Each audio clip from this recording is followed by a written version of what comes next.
Nous voilà maintenant arrivés à la dernière partie, entraînement et développement des processus attentionnels, qu'ils soient conscients ou non.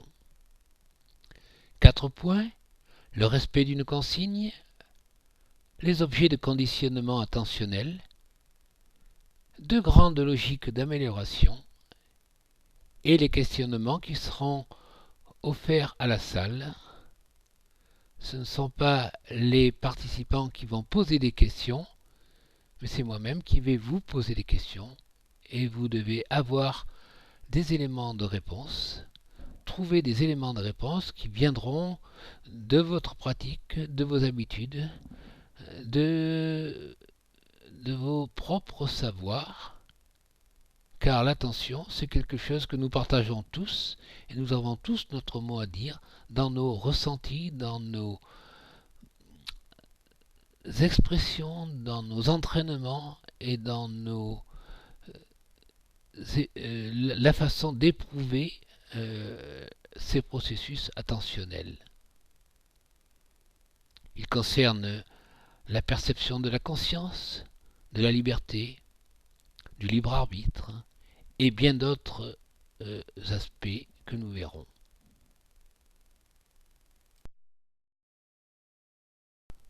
Comment apprendre et se conditionner à respecter une consigne? Nous venons de le voir par les exercices précédents. Nous pouvons nous donner la consigne d'observer notre respiration. Nous pouvons observer le battement de notre cœur quand nous grimpons une pente abrupte. Nous pouvons observer les pensées qui circulent dans notre mental. Bon. Cette consigne à respecter s'apprend par la répétition, les exercices réguliers qui vont permettre d'ancrer cette consigne dans notre inconscient. Cela va devenir un effet réflexe. Et plus le temps sera court entre le dérapage par rapport à la consigne et sa récupération, plus facilement nous allons pouvoir traverser une poutre longue, très étroite, quelle que soit la hauteur, sans prendre de risque de tomber. Comment peut-on observer ce mécanisme de conditionnement? Eh bien, quand on est capable de mesurer le processus attentionnel dans ses effets, respecter une consigne va être une montée en puissance d'un signal électrique, par exemple, qui va être la forme d'un petit triangle pour simplifier. Bien, si la consigne n'est pas respectée, il n'y aura pas cette montée en puissance. Quand la consigne est apprise, eh bien, on va la respecter par un facteur conscient de prise de décision de revenir à cet équilibre, et cela va nous demander un certain temps qui sera de l'ordre de la demi-seconde. Quand le processus attentionnel va être un conditionnement quasi-réflexe, le respect de la consigne pourra être mesuré autour du quart de seconde, voire un petit peu moins. Et ce processus attentionnel va devenir beaucoup moins coûteux puisqu'il ne va engager qu'une toute petite zone du cerveau, une carte mentale, une assemblée de neurones qui vont se mettre dans un niveau de saillance suffisamment puissant pour ne pas avoir à envahir le cerveau frontal, le cortex préfrontal.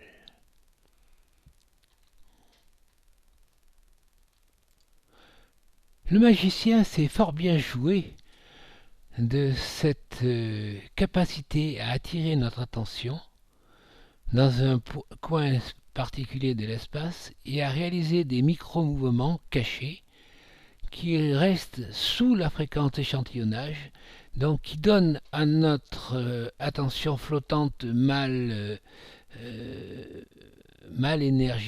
énergétisée l'incapacité à voir le mouvement, le déplacement et donc le geste qui va produire l'effet magique. Le processus respect d'une consigne intellectuellement appris nécessite un effort et un temps de réponse plus long. Et nous pouvons discerner entre les consignes de fonction cérébrale haute et basse, des pensées intellectuelles, émotionnelles et des impacts corporels associés à des repérages de signaux faibles, comme nous allons le voir dans la page suivante.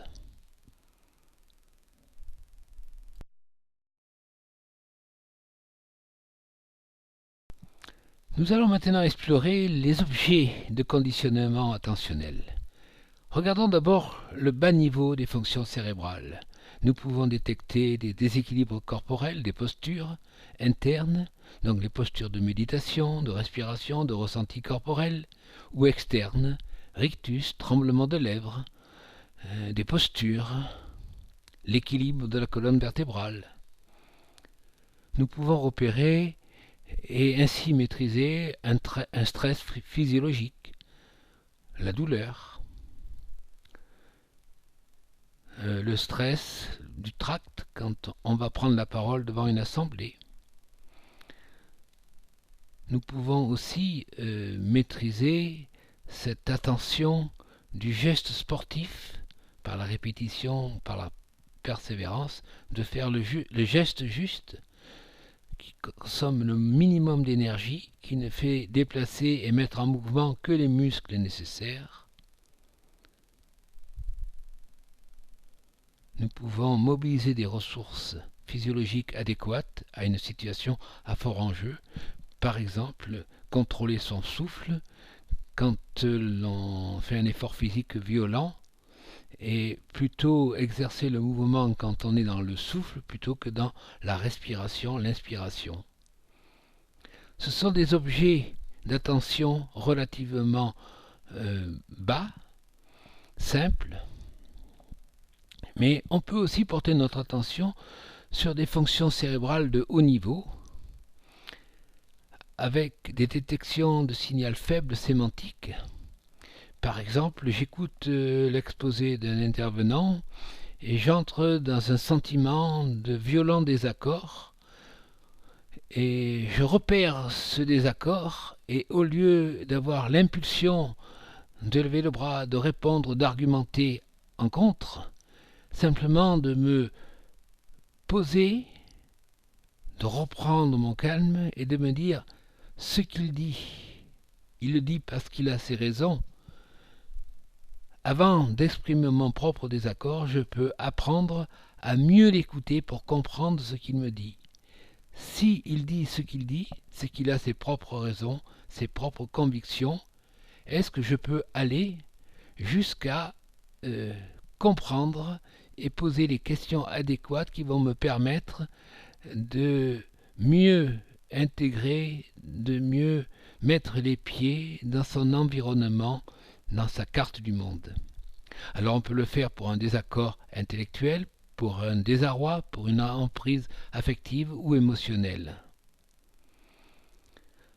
Et nous avons des outils pratiques, la détection de la bipolarité, du carré sémiotique, déterministe, le déterminisme, le matérialisme. Voilà, ce sont des objets déjà très élaborés qui nous permettent de dire attention, tiens, c'est dans ce cadre, moi je suis dans un autre, mais qu'a-t-il à nous dire dans ce cadre-là?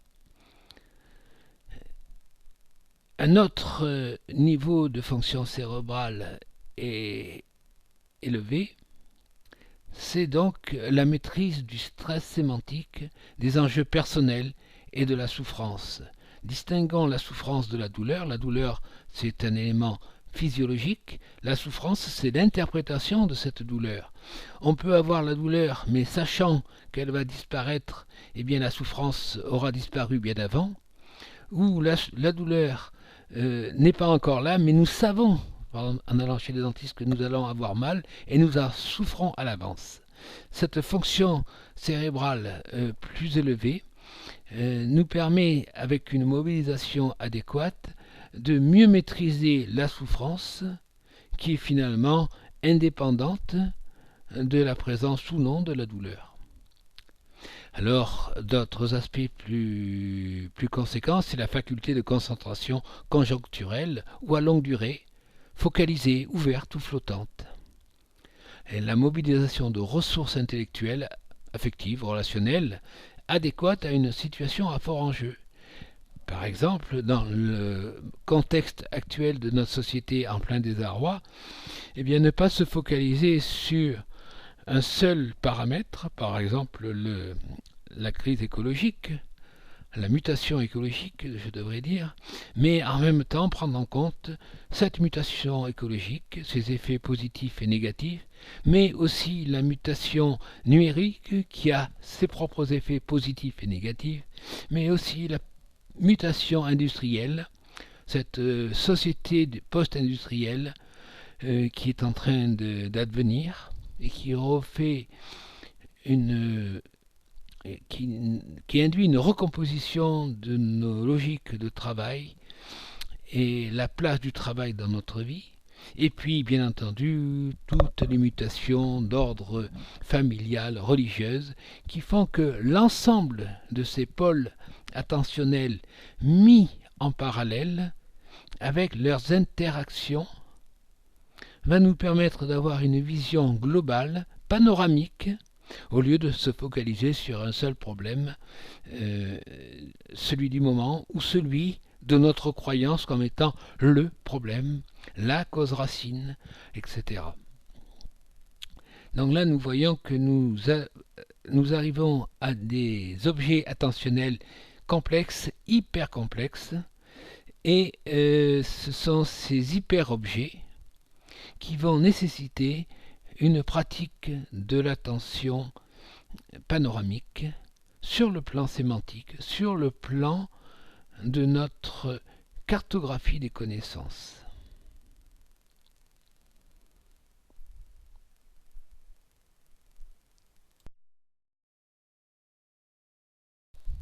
Nous disposons de deux logiques d'amélioration.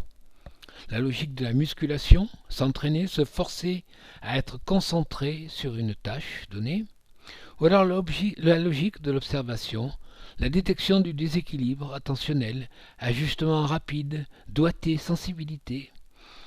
L'exemple du cerveau funambule. Et chacun va choisir son chemin. Vous remarquerez qu'en prenant une prise de distance par rapport à cette vue, que je suis resté dans une représentation binaire, logique de musculation ou logique de l'observation. Nous pourrions imaginer une troisième logique qui est d'hybrider la logique de musculation et celle de l'observation dans un rapport adéquat, et nous pourrions imaginer qu'il y a une autre logique encore qui n'a pas été identifiée et qui serait donc une logique en point d'interrogation que je laisse à votre appréciation, à vous de la découvrir.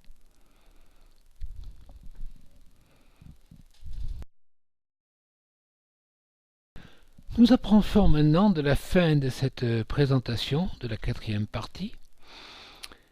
Et je vous avais dit qu'il y aurait des questionnements que j'allais poser à la salle. Eh bien, nous y voilà. Quelle est la durée d'acquisition des entraînements et des conditionnements réalisés, qu'ils soient intrapersonnels, interpersonnels ou dans des situations de dynamique de groupe? Il faut beaucoup de temps pour acquérir la maîtrise attentionnelle, mais une fois qu'elle est acquise, combien de temps elle dure? Faut-il persévérer dans les entraînements? La deuxième question: quelle est la capacité de transfert et d'ouverture des acquis sectoriels? si je me suis entraîné, conditionné au tir à l'arc, est-ce que je vais pouvoir transférer cette capacité à mieux cibler mes idées, par exemple?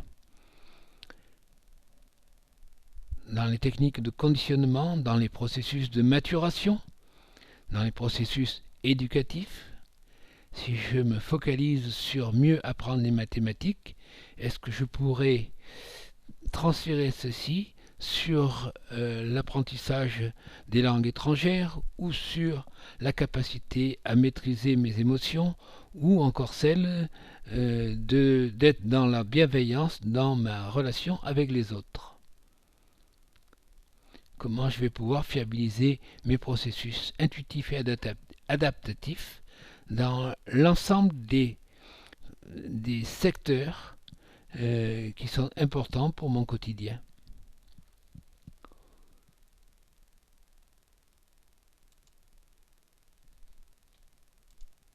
Question suivante, qui est une question beaucoup plus difficile encore, c'est qui gouverne, qui pilote, coordonne et synchronise les multiples processus cérébraux, qu'ils soient intrapersonnels, interpersonnels ou en situation de dynamique de groupe. Qui est le pilote? Y en a-t-il un? Plusieurs? Et comment font-ils pour prendre le pouvoir, pour se coordonner? Question suivante, en rapport à la liberté individuelle de décider, à sa capacité de libre arbitre et de maîtrise de ses actes. Là aussi, à travers les conditionnements, les processus de maturation, d'éducation et de fiabilisation des processus intuitifs et adaptatifs, pouvons-nous dire que la maîtrise du libre arbitre est un leurre, est une illusion, ou est-ce qu'elle a une réalité tangible? Est-ce que le libre arbitre est plus illusoire que cette notion de liberté individuelle? Avons-nous pouvoir sur nos actes? Et ce qui revient à la question d'avant, mais qui est ce je qui donne le pouvoir? Où est-ce qu'il habite? Et enfin, nous allons terminer par un questionnement sur les grandes illusions. Évidemment, je viens de parler du libre arbitre, mais aussi de nos états de conscience, de l'unicité d'un pôle de décision séquentiel et rationnel, de la permanence et de la stabilité de chaque individu, de ce qui nous habite et qui nous donne l'illusion d'un jeu permanent. Je vais donc vous laisser sur ces questions en vous rappelant qu'il y a des ressources dont cette page vous donne les sources et les liens accessibles. Et je vous remercie de votre attention.